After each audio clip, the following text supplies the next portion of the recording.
बाज हम केहू से न डरे, चढ़ी जे सटे जबा पे अपन मालिक करे। अच्छा अरे होई रंग बाज हम केहू से न डरे, चढ़ी जे सटे जबा पे अपन मालिक करे। सुना ये नमूना जवनिया में चूना लगा जई भका।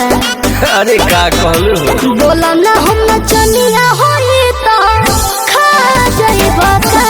अरे जिया बोलो ना हम नचनिया होई तो खा जई भका।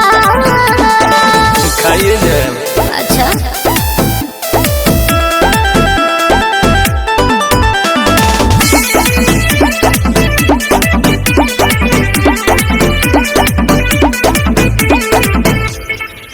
लेके आइल बानी हम अपन टोली हो, सभे रखले बराई फल गोली हो। हमके बुझता र सीधी साधी भोली हो, ऐसे बोलता र बढ़ बढ़ के बोली हो। अरे बचपने से आदत बा हो। अरे छोड़ा ना। लेके आइल बानी हम अपन टोली हो, सभे रखले बराई फल गोली हो। हमके बुझता र सीधी साधी भोली हो, ऐसे बोलता र बढ़ बढ़ के बोली हो। ले बहना कर बरिया हरी नमरिया धरा जइब का। ला बोलो ना हम नचनिया होई तो खा जइब का।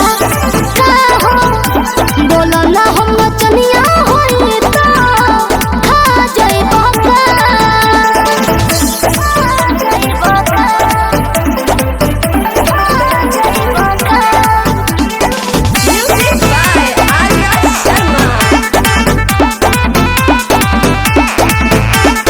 जिला में तूती हमर बोलेला, अरे बाप रे। बिना पूछले पतहियो न डोलेला। धारा जइसन ढेर लोग टटोलेला। अच्छा। सभे बड़े बड़े मुंह अपन खोलेला। सब में हमार गिनती मत कर। अच्छा एह जिला में तूती हमर बोलेला, बिना पूछले पतहियो न डोलेला। धारा जइसन ढेर लोग टटोलेला। सभे बड़े बड़े मुंह अपन खोलेला। सुनो रे विजय आज लागत बीपी बढ़ा जइब का। अरे का करू बोलो